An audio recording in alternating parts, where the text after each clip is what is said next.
Now, before I start this video, I would like to let you know that there will be massive trigger warnings, mostly surrounding SA. So if you are uncomfortable with that situation or any of that kind of topic, you're free to click away until the next video. So I will see you then. For everybody else, I have put in the description of this video alone the organization of RAIN and also the national hotline for SA. I will also be linking both articles down below where I got most of my information from. So I thank you for watching. I hope you like and subscribe for more content like this. I will try to put timestamps of where everything is because one, I don't know how long this video is going to be, and two, if like at any point you feel like you need to click away, I'll always give you the timestamps of probably where you left off at. So that's what that's for. So if hopefully I'll remember. If I forget, I will always put it in the comments or in the description so you can follow along. Once again, thank you for watching. And without further ado, let's get into this video. Hey, what is up everybody? Yes, I've returned to your phone, your computer, your TV, your tablet, your laptop. I don't know what you're watching me on right now, but welcome back. It's me, it's Malcolm. This is a sweet bucket hat. It's a sweet bucket hat. And today, I haven't really put this video off. It's just I needed to make sure I fully immersed myself in all the information that I could before I gave my thoughts on everything. If you don't know who I'm talking about, we're talking about David Dobrik and everything that's going on with him. That's been going on with him for about the past couple months now, and just the aftermath of the whole thing. But before we even get into it, I want to show you this one clip. And when I show you this one clip, it's something I saw a while ago from David, and something about this clip threw me off. It's going to feature somebody that people aren't actually talking about, but I will talk about them later. So without further ado, here you go. Now, Hey, we're not together anymore. Jesus Christ. Sorry, that was so hard. David and I aren't together anymore. Uh-huh. That's cool.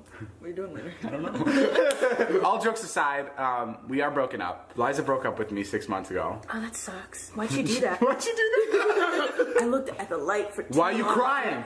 Because It was your idea. 6 months ago, I should have done it earlier. It wasn't healthy for us to continue to be together. For now. Basically, what we're trying to say is that we're friends and that, And that you never know what can happen. But just not now. yeah. Now, for some reason, I couldn't figure out why this clip made me feel so weird, and then I figured it out. David Dobrik had this whole nonchalant attitude that just threw me off, right? No, maybe it's because I got that Sagittarius energy and I just feel this, like, I just feel vibes of people. I cannot explain it. It's just like when I look at somebody, I can just tell. Sometimes I'll be wrong, obviously, but I just got this vibe and I could not explain it, but I figured it out. It was that nonchalant attitude. I swear, and I swear, you guys, like, I completely am being transparent here. Maybe I'm wrong, maybe someone could correct me, but this was like the first we broke up YouTube video on YouTube that actually went viral, to the point where it seems like this is a trend that YouTube couples do now. And sometimes it'll be a little bit clickbaity, sometimes they're very authentic. I'm not saying that they're not authentic, but it just seemed like it started this trend. And actually, if you look up "we broke up," that exact term in the YouTube search bar, like, you can see, I looked it up myself, you can just see all these videos of people just, we broke up, we broke up, we broke up. It's ridiculously, like, crazy to me. I guess that's just how YouTube is now. That's, I don't know. I don't know. I wouldn't, if I was dating a YouTuber, the last thing I would want to do is post a breakup video. I don't know, kind of weird. Kind of weird. But we're gonna talk about Liza a little bit later on. Now, today, of course, we're talking about all the David stuff. I will never give you the full detailed breakdown because this video will be way too long if I tried to do that. Like, I would say this video will be 2 hours long if I really broke down every single thing from David and the vlog squad, everything they did wrong, So I will suggest 2 YouTubers right now that have covered this in a pretty good timeline and pretty much in full detail about what I'm about to talk about today. So the first person I'm going to shout out is Tehmimi. She does not know who I am, and that's fine. But I always like to, give credit where credit is due, and I like her channel. I like what she does. I like the way she presents the information. So that's one YouTuber, and I will link her video or videos down below. Another one is Miiasaurous, who is honestly kind of hilarious. Love her videos, very outgoing. Highly recommend that you watch. So I will also be linking her videos down below as well. But the most important thing I think we need to discuss today is what exactly was David Dobrik's role in this whole thing, right? So let's go over that first, and then we're gonna talk about the apology videos, everything. So without further ado, let's do this. The first thing I want to talk about, right, is in 2017, which is like the first chronological thing where everything problematic started. In 2017, I want to say June 2017, Seth Francois, I think that's how you say his name, but I'll say Seth from here on out. Seth was involved in a prank where he thought he was going to be kissing this other Vlog Squad member named Corinna, but David decided to prank Seth. So Seth consented to kissing one person, but David had him actually kissing Jason Nash while Seth was blindfolded. Now this is important because this Seth person kind of started off this whole thing back in February and March. That's pretty much where I think the resurfacing of all these old clips became prevalent. So this was like the epitome? I can't spell. All you need to know is, it seems like that's where it started this year, right? That's also not the first time David has pulled the same prank on Seth. Apparently, it was like a contest or something. Seth was supposed to kiss someone in like a gorilla suit. Again, it was Jason Nash. Just like the details are not that prevalent. Just all you need to know is that David did the same prank on Seth again, where he did not consent to kissing Jason Nash again. So just keep that in mind. I told Seth, hey man, I want to do this bit. It's like a dream sequence where you make out with the mask guy and it just looks like you're dreaming and you're making out with an old man. I'm like, yeah, Seth, just don't hold back. You can make out as much as you want, have as much tongue as you want. Just keep kissing her. But what Seth didn't know is that I replaced Corinna with Jason. I sit down, I put my hand on Seth's knee, and I put my hand behind his back and start rubbing his back and squeezing his knee. And then he just leans in and just goes at it. I slip him the tongue first. His friends are probably going to chew him out for that for the next 3-5 years of his life. Well, as Seth tells it, the homosexuality is not so accepted in where he comes from. Seth's from Compton. It's literally the perfect setup. Like a guy from Compton, and I made him make out with another older man. It's good for Seth. Seconds. It gets him some airtime. Now this is one of the bigger problems because Seth does have his right to say he did not consent to this prank. He did consent to kissing one person, yes, but not to the other person. Another important fact is, yes, you can consent at the time because some people do feel like that social pressure to consent. So let's just say, like how we were back in school, they told us to always say no to drugs. But if like all your friends, like literally all your circle of friends are doing the same thing, like even if you don't want to, you still want to fit in with that group because you're so comfortable with that group, you'll want to start doing it yourself. And then it's just like later on you're gonna be like, well, I really did want to do that. I only did it because my friends like wanted me to, or like I feel like my friends would have hated me if I said no. So maybe Seth was feeling like if he said no, he wouldn't be in the vlogs anymore. He would be kicked out the Vlog Squad. So all those pressures that Seth was probably feeling That's probably what he was thinking. Yeah, so you can consent in time, but you can always change your mind down the road and be like, well, I actually didn't want to consent. I didn't really give my full consent. Yeah, so you can do things like that. That's honestly, that's perfectly fine. I think we're in that time now that we should not try to find loopholes in these kind of things, which some of these David Dobrik fans have been trying to do. I'm not going to get into his fan base as much as I would get into other people's fan bases, but just know that's one of the things that they're trying to argue the most. Speaking of consent, in 2018, a guy I don't want to talk about much because, yes, he did pretty much the most disgusting things that I'm going to be talking about very shortly. Dirty Dom, and it was this vlog that's gone now. Like, trust me, a lot of this stuff I'm talking about is not even on David's channel anymore. All these vlogs, these videos that I'm going to be referencing, they're not there. They're deleted.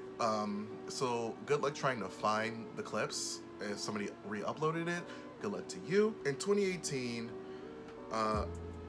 Dirty Dom joking around about how he purposely brought these girls for a fivesome, pretty much saying he brought girls to like the Vlog Squad house or whatever for the purposes of having sex. Just pretty much joking around about it. But no, he wasn't joking around. He was actually dead serious. This comes into play because this was featured in one of the vlogs that were deleted by David, and it caused probably the biggest problem for David. So keep that in mind. Now, this is one thing I learned about while reading up these articles, and I'm kind of disappointed I didn't hear about it until right now. Well, not right now, when I was reading about it. In 2020, June 2020, Seth actually released a video called Accountability to All Creators. And in this video, he talked about how the Vlog Squad said racist jokes, talked about blackfacing, said that he was the only black friend in the group, like joking around about that kind of stuff. A lot of microaggressive things, like taking him to a police station as a joke, which that's not funny. I was waiting for, I was like, am I supposed to laugh? Because, you know, haha, black guy always goes to jail, let's take you to jail. No, like, where are we doing this at? What are we doing? I'm so mad I did not hear about this. This was uploaded in June of 2020, and nobody knew about it. I definitely didn't know about it. I'm disappointed I didn't, or else I would have made a video like this sooner. Now, Seth isn't the only former member of the Vlog Squad that's been calling David out for, like, his, I want to say frat boy behavior, if I can even say that.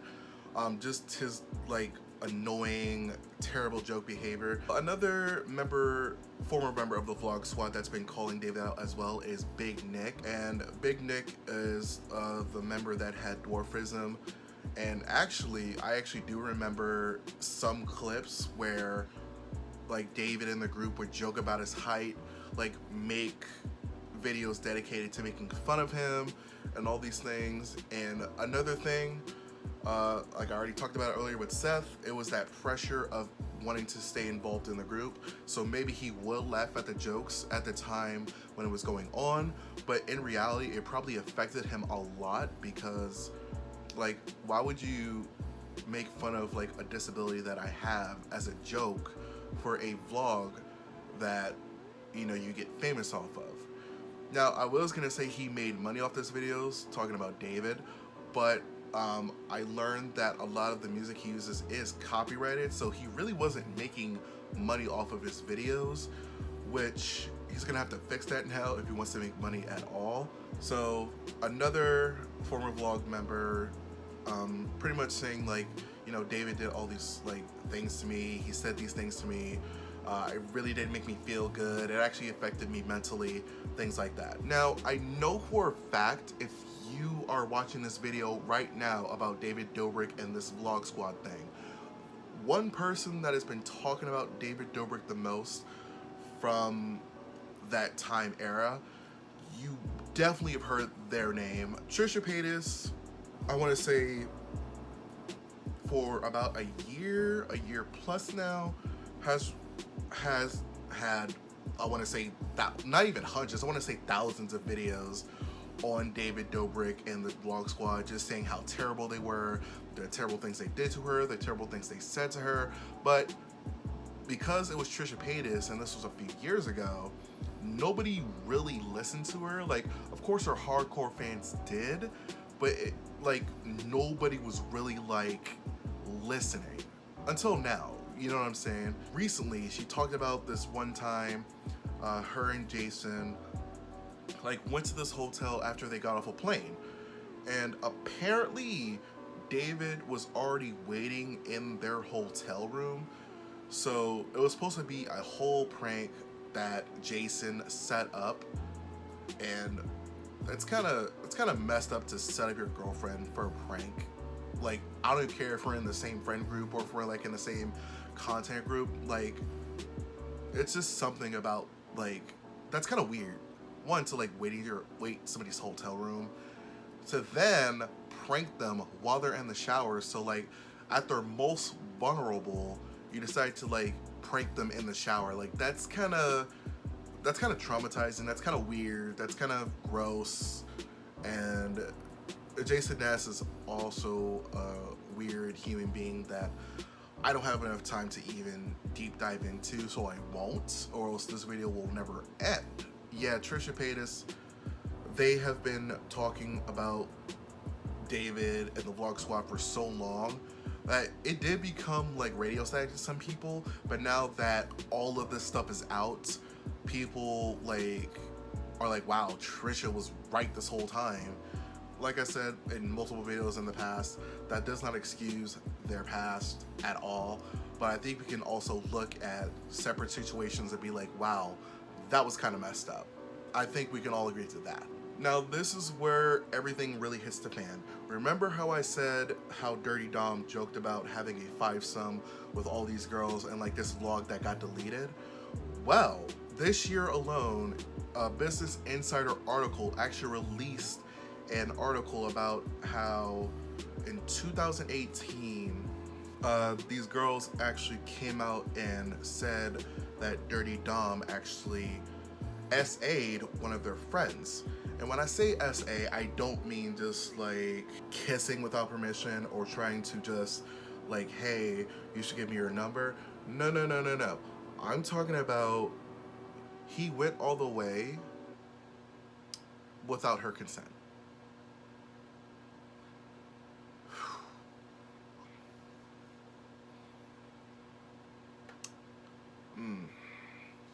Now, I know what you're wondering.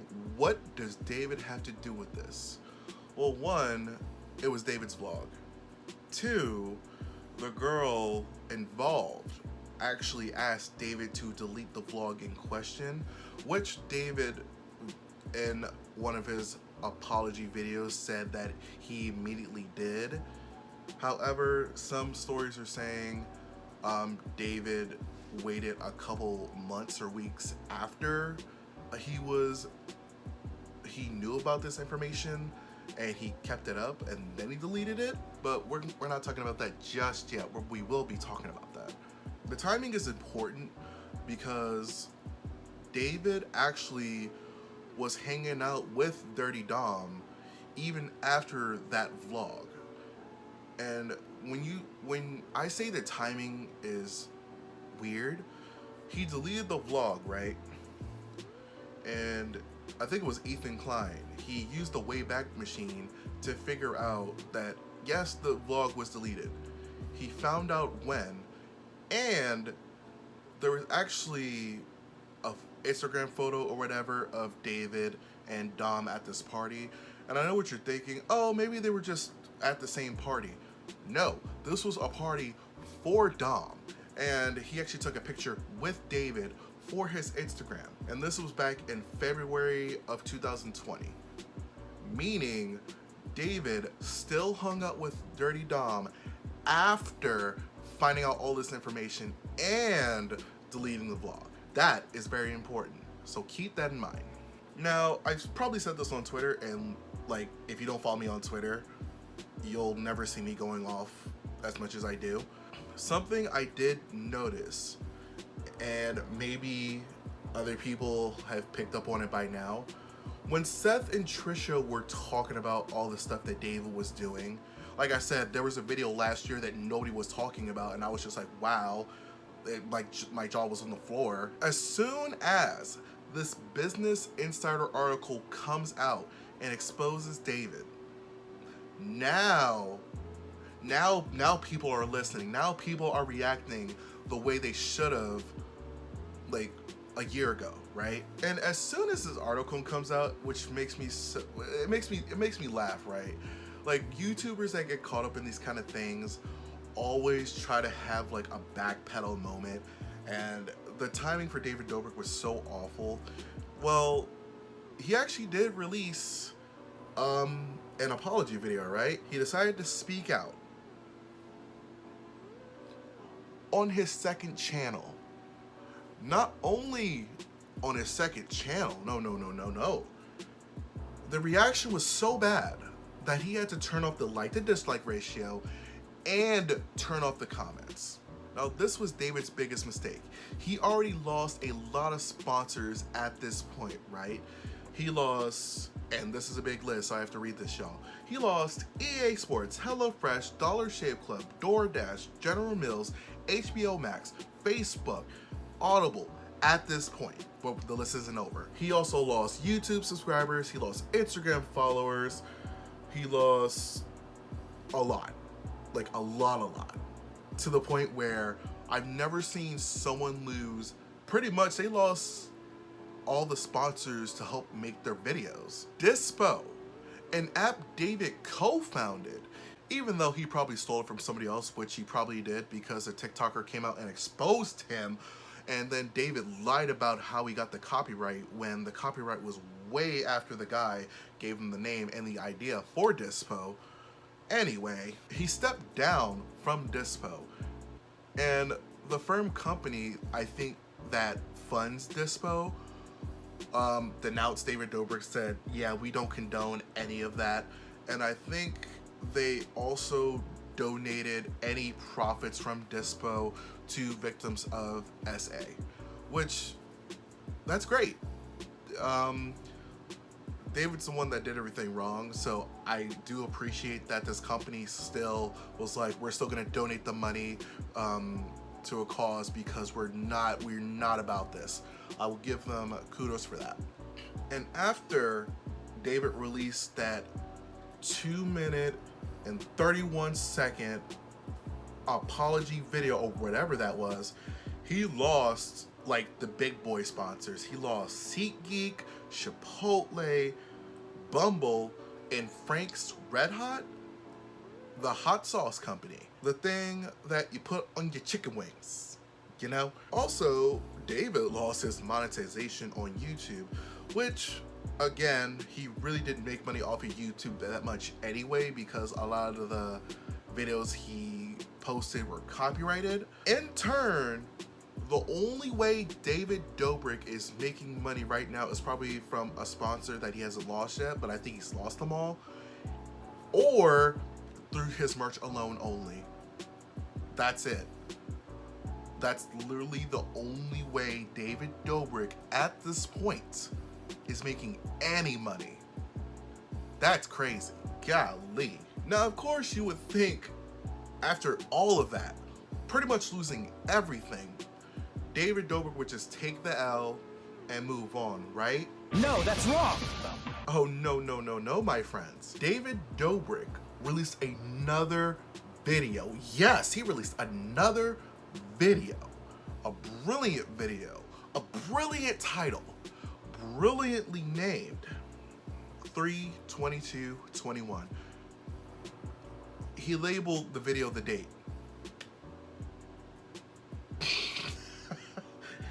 Oh my gosh. And that's where we are on that timeline. Now, we gotta talk about both videos. Both videos. The first video I wanna talk about is obviously the first one, which is the 2-minute and 30-second 2 minutes and 31 second video, I want to be factually accurate, is the Let's Talk video. And in this video, I'm sorry, it's just crazy how months and months of being called out and losing all your sponsors and everything. Like, he lost half of his sponsors, and then the first video came out, like this video came out, right? It took all of that for you to release a 2 minute and 31 second video on your second channel. You gotta be kidding me, bruh. You really do. I'm sorry, that's ridiculous. In this video, it's very important because I caught on to something, right? In this video, he mentions how consent is important and acknowledges that people can change their minds. And if they don't want to be associated with a video, he takes it down. Also, if he himself finds a video that doesn't represent him or he feels a certain type of way about the video, he then is like, I'm gonna delete it. So you mean to tell me you deleted 2 billion video views worth of video in 1 month alone because all of a sudden these videos don't represent you? You've been getting called up for months. So you mean to tell me in 1 month you delete over 2 billion views worth of video because all of a sudden now it's a problem? Okay. Now this is something he corrects in the second video, but I have to point it out. He says he missed the mark with the Seth prank, even though you did it twice. It's not really missing the mark if you consciously do it again. Or am I tripping? I might be tripping. I don't know. Now we're back at this Dirty Dom thing, and we're never gonna get away from this because this was probably this is probably going to be David's biggest regret of his career. Not being childhood friends with Dirty Dom. I'm like, we all have childhood friends. Like, well, some of us have childhood friends. Yeah. Being friends with Dirty Dom after the fact that things were brought to his attention was David's biggest mistake, because he, in the video himself, said in 2019 he distanced himself from Dirty Dom. He wasn't going to have him in any more videos. So, like I've already talked about, David still hung out with Dirty Dom. So you're distancing yourself, but you're still going to go to a party for him, take pictures with him and smiling, right? In 2020. But in 2019, you said yourself, I distanced myself from him and he wasn't gonna be in any of my videos. But you took pictures with him and you went to his party. I don't understand why you dug yourself into a deeper hole saying that. Now I want to talk about the main video, the glorious title, March 3rd, 22nd, 2021. I gave it a better title than he did, but 03/22/21. Here we go. The first thing he says, and I never understood this because James Charles pretty much took this line and put it in his video. He starts off by saying, It's 1:45 in the morning and I'm finally by myself.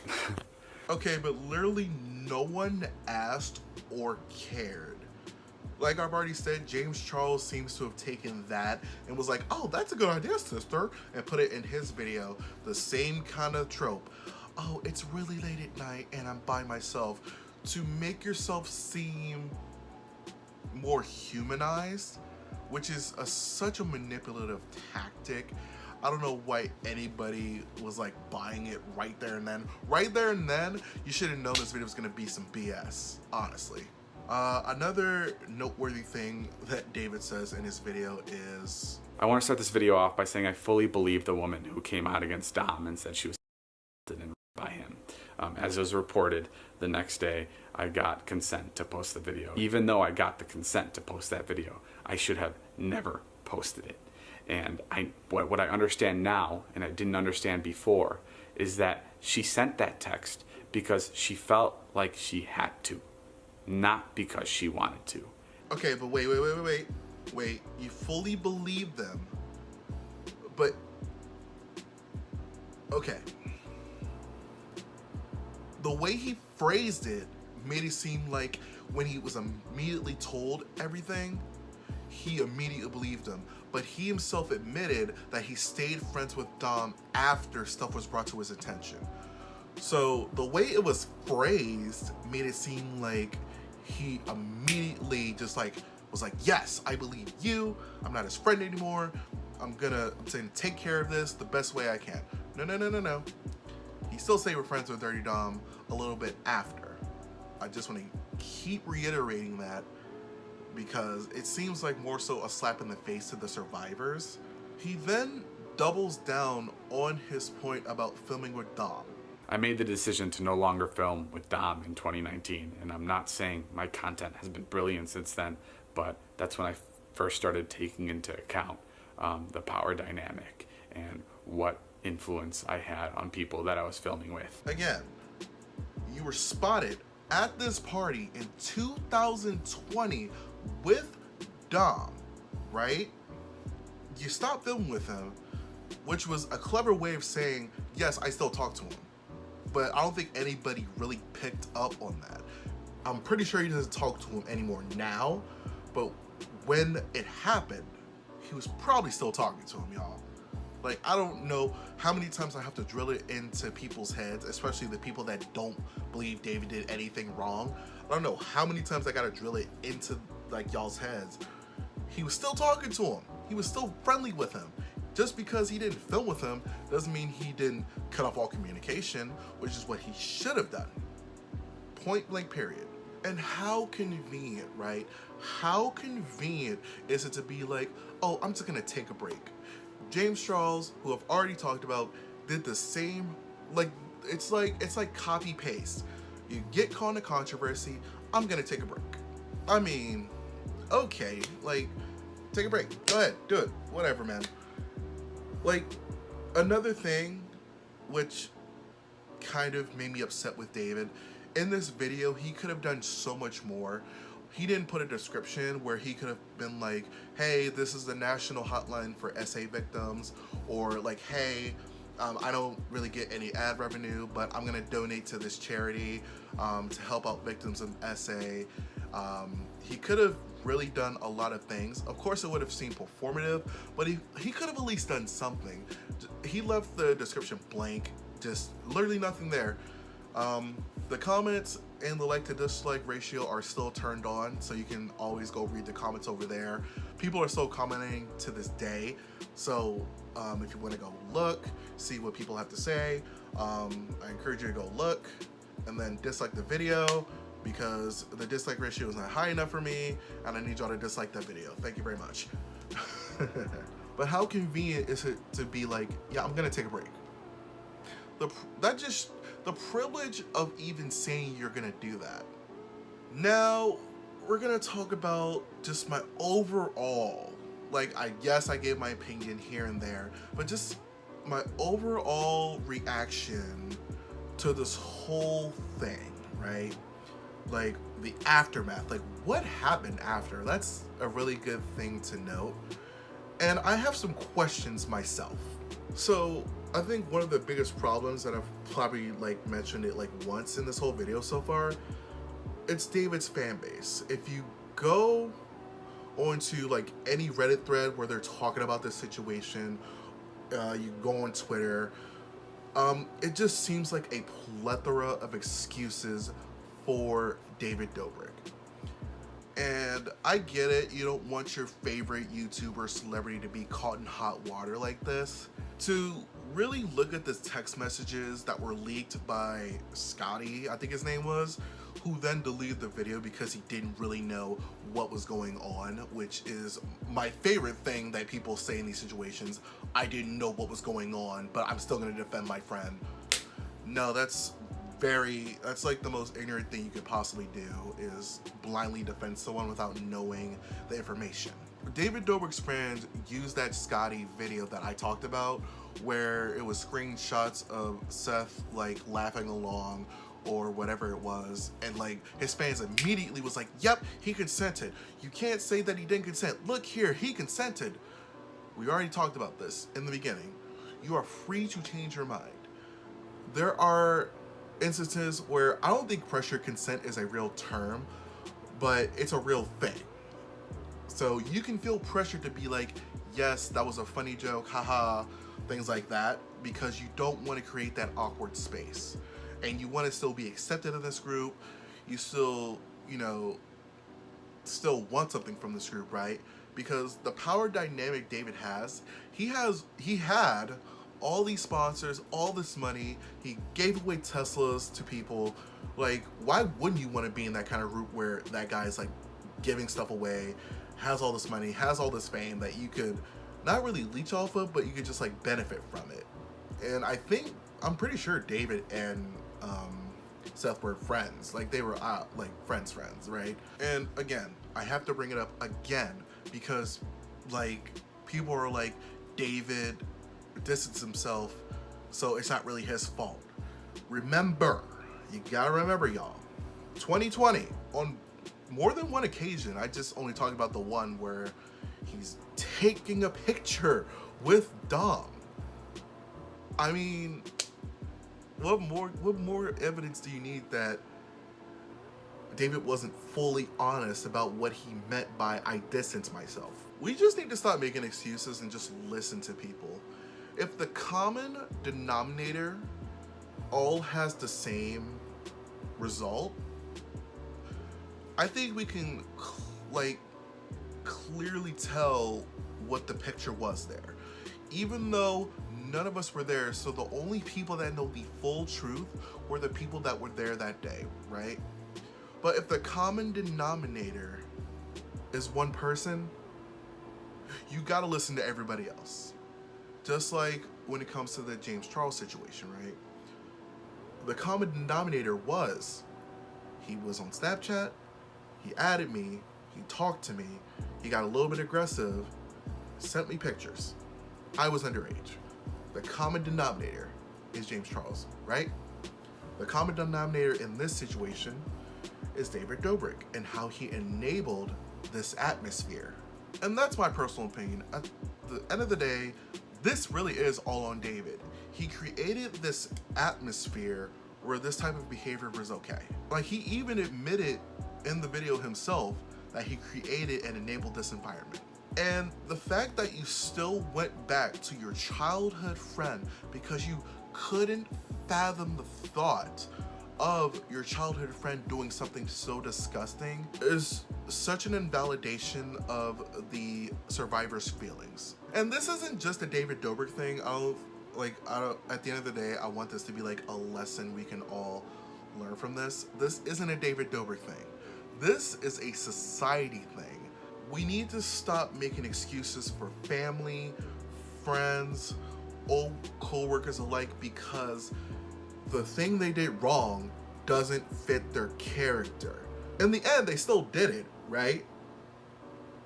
David should have cut off all communication and association with Dom immediately once other things were brought to his attention. It's more so a slap in the face to the survivors when things were brought up because you're smiling in a photo with Dom a few months later. The last two things I want to talk about are important. One being Jeff Wittek. If you remember, a few months ago, Jeff Wittek, who was, I don't know if he still is, or he is still with the Vlog Squad, but he was a member that pretty much broke his face, more specifically like his left eye area, and people were actually speculating that David was the one that caused this. And Jeff was kind of putting it off for months and months that it was David that was the cause of it, because I don't know if he was afraid of David or he just didn't want to expose his friend. But for months and months, like, people were speculating to the point where they actually like put a timeline together of this trip that they went on. I can't remember where they went, but even Trisha and Ethan on their Frenemies podcast tried to bring up this trip that the Vlog Squad went on. Just recently, I want to say like a couple weeks ago, Jeff himself finally confirmed what people already thought was true, which is David was the one that caused him to pretty much like hurt his eye. I'm not going to show the video because one, you can look it up yourself.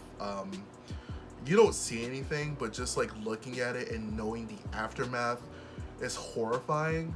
One thing I will mention, and this comes into play about the last thing I want to talk about, is how dangerous this was. David was recording with one hand and operating this dangerous piece of machinery with the other hand, meaning something that construction workers are trained to use with both hands. David used one because he was recording with the other. He swung around this machine really fast. Jeff swung around, smacked on the arm of this machine. I think he got knocked out. I think. Actually, no, I know he got knocked out because you can see him fall into the water, but his ankle was still tied up onto the rope. So his head was submerged underwater upside down, and he was knocked out. And it seemed like David didn't really do anything. Everybody else had to save Jeff's life, pretty much. So what a good friend that is that you're defending. I don't get it. And whoever let David grab this piece of machinery, rent it out, I don't know how he got it, let him drive it, let him, like, who let him get this piece of machinery? That's one of my biggest questions. Whoever it was, I hope they lost their job. And if it was like a company that was trying to sponsor David for a video or something, I hope they went bankrupt, because how stupid do you have to be like, oh yeah, we'll let you take this expensive piece of machinery for a YouTube video, even though you have no training with it at all, unless he does, and that was like some behind the scenes thing. But the way he used it, obviously not. Like, I'm all about having fun with your friends, right? Like, if you're a YouTube vlog group and you want to have fun with your friends, you want to make these cool videos, cool, go for it. But I draw the line at putting people in danger. I don't know, maybe I'm just insane, but the last thing I want to do is hurt someone I care about or say I care about. Apparently, Jeff was the first one to do this. I can't remember which member it was, but she wrote it first, and David kind of like took it easy on her kind of thing, but he still did it kind of dangerously, right? This is the equivalent of, have you ever seen a mechanical bull and a girl will get on it and the person operating the machine like gently like moves it around, like lets her have her fun, but as soon as a guy gets on it, he goes full blast, all out, and pretty much every time the guy like gets hurt, not hurt, but the guy like falls off, or like he'll like bump something, as opposed to when a girl was on it, right? Kind of like the same thing here. A girl was swinging around. David didn't go as hard as he did with Jeff, and like, I'm not gonna show the video, but like, if you watch it, just listen for like the sound of him hitting the pole or the arm of the machine. You gotta remember, that's a human body hitting that. It's not like some rock or something hitting it. So the fact that you could hear the thud that loud is scary. Honestly, it's kind of triggering. So big trigger warnings if you're gonna look for it. I'm not even gonna like post a link in the description. You can look for it on your own. Now, this is something I'm kind of theorizing, and I actually haven't seen a lot of people talk about it. Or if they do, they probably like didn't go in depth into it because they probably didn't see a connection. In the beginning, I showed you a clip of Liza Koshy and David's breakup video, right? In that video, Liza and David established that they've already been broken up for 6 months beforehand. Now, we can actually do some math and go backwards in time, because in that breakup clip, David put the date of the vlog. You can't find the breakup video anywhere besides some re-uploads, but The video was uploaded on June 4th, 2018.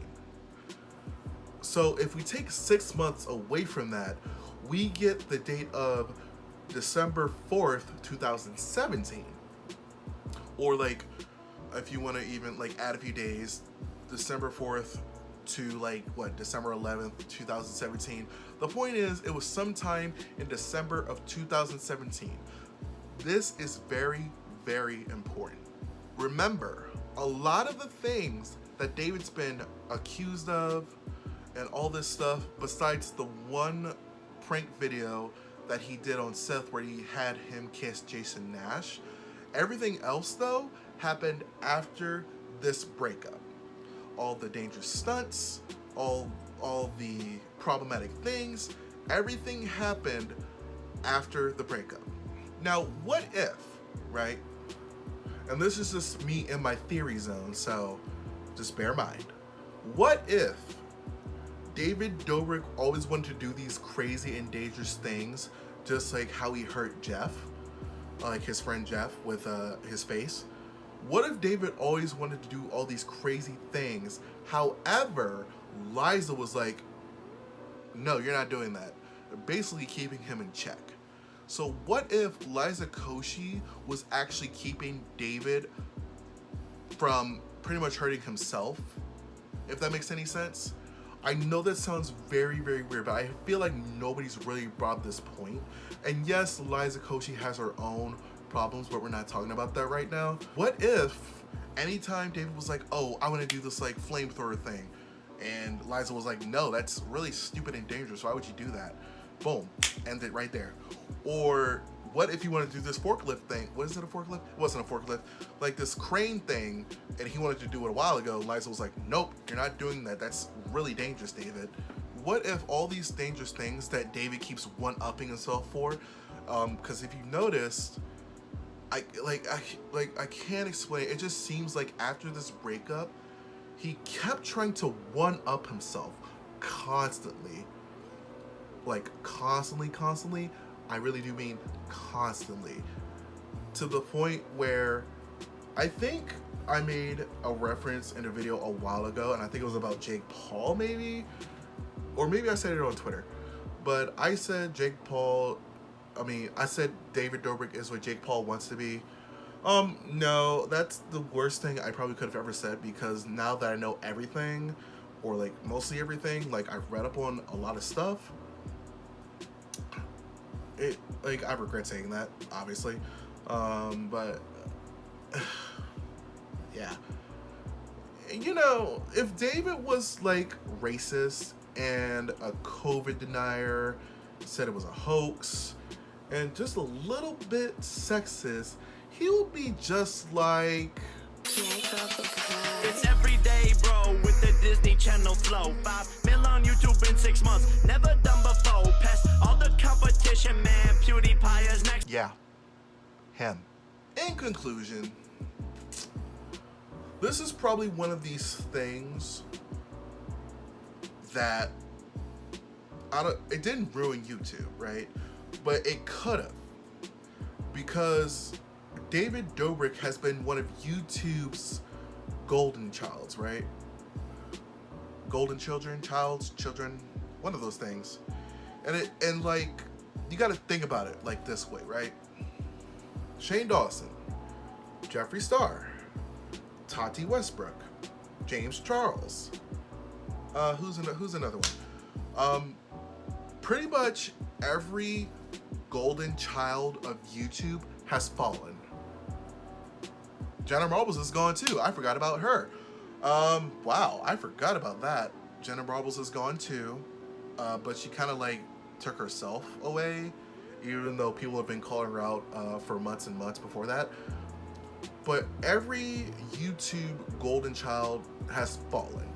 So it seems like being one of the top YouTubers is probably more of a curse, because you seem to be more problematic when YouTube gives you special treatment, or seems like YouTube gives you special treatment. Literally, the last YouTube prodigy that's left is Mr. Beast. And even he is starting to get called out, not with heavy stuff just yet, but you never know. Mr. Beast is literally the last hope for YouTube to like show that they have some moniker of success. Everybody else has fallen. Everybody else has fallen.